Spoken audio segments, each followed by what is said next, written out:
After lying dormant for nearly 60 years, the object resurfaced in Minamata. The entrance to the temple hissed open like the mouth of a dead animal. Swiss Guard exorcist units filed silently down the slick basalt stairs, their armor inlaid with sanctified parchments and carbon black sigils. I followed close behind, trying not to slip.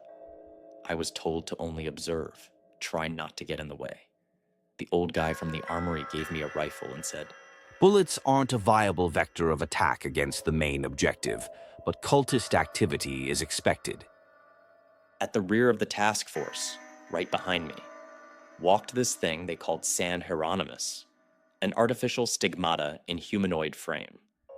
What might have been his face was obscured by a large monastic hood and a glowing cruciform halo composed of hexadecimal glyphs.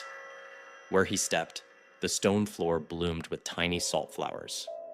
The objective was simple: retrieve or annihilate Little Boy. The air changed, tasted like aluminum and burnt milk. My tongue went dry.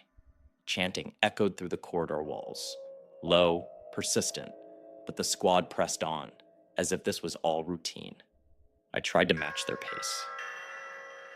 2 minutes later, we met the first cultist.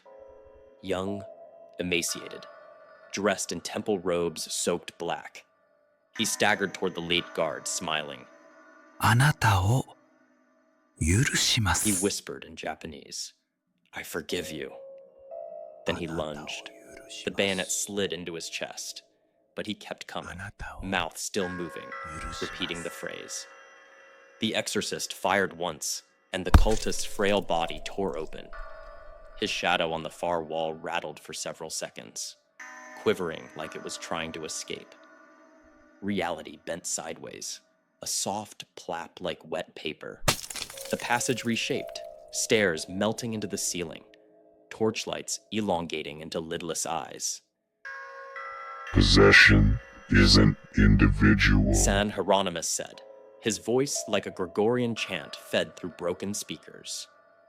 3 more cultists emerged, eyes bloodshot and mad with purpose. Each of them carried a tiny wooden dagger. But they didn't attack, useless as that would have been. They sang. The song made one of the exorcists drop to his knees. He took off his helmet and visor and began to vomit red flakes that danced in the wind before falling to the ground. Rose petals. Then he froze, motionless. An operative near me whispered that he no longer had a shadow. His body was unretrievable. We kept moving. More cultists began to pour in. Gunfire, consecrated blade work, grenades detonated. Just as I was getting ready to open fire myself, an impossibly bright light slashed through the cracks of the temple. Hot, foreign, and wrong. I closed my eyes, and all I could see was the bright red behind my eyelids, like I was lying on a beach with the sun in my eyes. A cicada drone rose, deafening and all-encompassing. I stood there, deaf and blind, the rifle slack in my arms. And then this comfortable, warm feeling took over me. I remembered the neighborhood I grew up in, the smell of my mother's cooking drifting out the first floor window, me playing with the other children in the street. And somehow, with the same familiarity, this other sound took over this vision. Air raid sirens. Just for a few seconds. Just long enough for the soldier in front of me to scream and pull up his sleeve. Someone else's shadow was burned into the flesh of his forearm.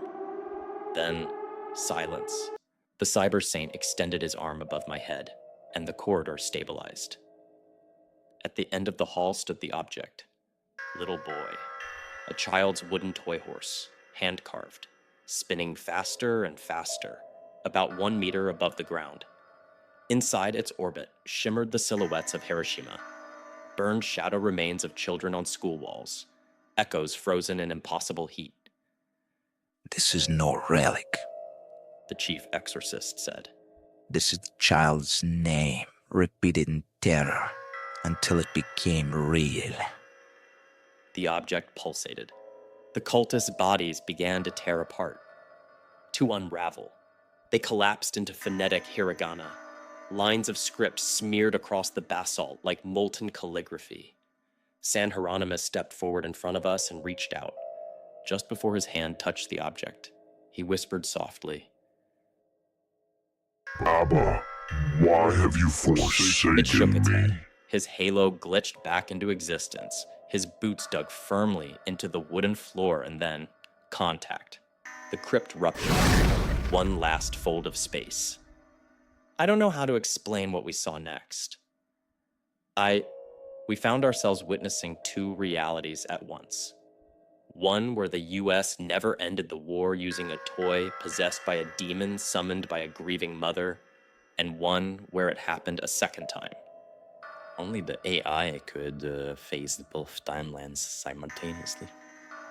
It whispered a counter prayer, a meta-rune of denial, and the toy slowed. The object collapsed into inert matter, just a wooden toy, gleaming with fresh paint. No one moved.